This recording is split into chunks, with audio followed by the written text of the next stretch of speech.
আসসালামু আলাইকুম সবাইকে।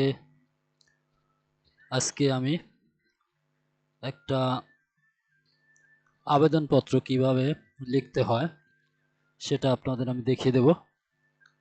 অনেকেই আবেদনপত্র লিখতে পারেন না। আপনারা যদি আমার এই ভিডিওটি দেখেন তাহলে এরপরে আপনাদের আবেদনপত্র লেখার আর ভুল হবে না। আবেদনপত্র এই একটা আবেদনপত্র থেকে আপনারা আরও অনেক আবেদনপত্র লিখতে পারবেন। তাই আমি আর দেরি করব না, আপনারা বিষয়টি দেখতে থাকেন। দেখেন, আবেদনপত্রটি বিষয়টা হচ্ছে মশার উপদ্রব নিরসনের জন্য কর্তৃপক্ষের সহায়তা কামনা করে একটি আবেদনপত্র লিখুন।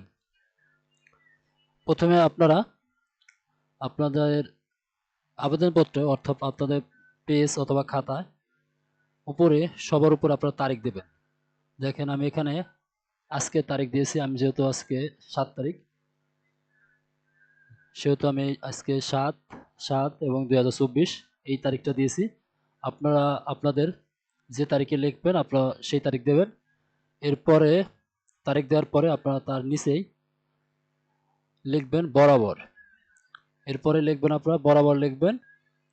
এই বরাবর লেখার পরে আপনারা যে বরাবরে মানে এই আবেদনপত্রটা আপনারা লিখতেছেন সেই জায়গায় সে নাম দিবেন, সেই ঠিকানা বরাবর এখানে লিখবেন। দেখেন, এখানে যেহেতু মশার উপদ্রব নিরসনের জন্য কর্তৃপক্ষের সহায়তা কামনা করে একটি আবেদনপত্র, সেহেতু এটা আপনার উপজেলা থানা স্বাস্থ্য কর্মকর্তার নিকটে আমাদের এই দরখাস্ত লিখতে হবে।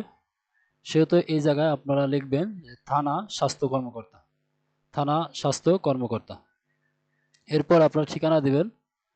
এখানে দিবেন যেখান থেকে আপনারা লিখতেছেন। আমি যেহেতু আমার বাসা গলন্দ এবং জেলা রাজবাড়ী, অতএব আমি এখানে গলন্দ রাজবাড়ী দিয়েছি। আপনারা আপনাদের জেলা এবং উপজেলার নাম দিবেন। তারপর আসতেছে আমাদের বিষয়। এখানে আপনারা বিষয়টা যে বিষয়টার অনুযায়ী আপনারা এই তো আবেদনপত্রটি লিখতেছেন সে বিষয়ের এখানে লিখবেন যে মশার উপদ্রব নিরসনের জন্য পদক্ষেপ গ্রহণের আবেদন।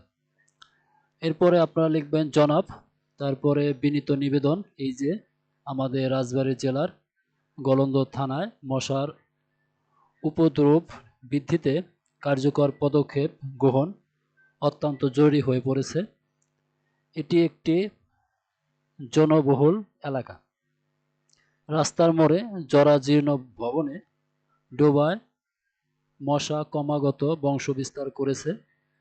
মানুষের অসচেতনতায় এটি দিনের পর দিন আরও বৃদ্ধি পাচ্ছে। সম্প্রতি অনেক মানুষ ডেঙ্গু জ্বরে আক্রান্ত হয়ে হাসপাতালে চিকিৎসাধীন আছে।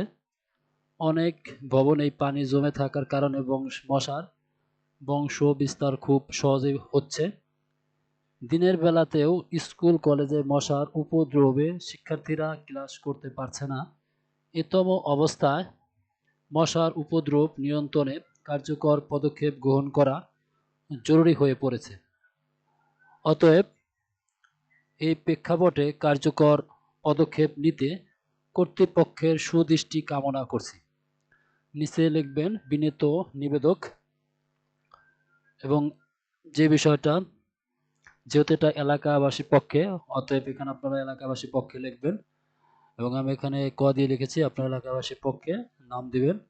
তারপর আপনার ঠিকানা দিবেন যে এখানে আমি যেহেতু আমি গলন্দ থানায়, সেহেতু আমি গলন্দ থানা এবং জেলা রাজবাড়ী লিখেছি। আপনারা আপনাদের উপজেলা বা থানা লিখবেন। অতএব এ পর্যন্ত শেষ। ভিডিওটি ভালো লাগলে আপনারা লাইক, কমেন্ট এবং শেয়ার করবেন। সবাইকে আবারও অনেক অনেক ধন্যবাদ। আসসালামু আলাইকুম।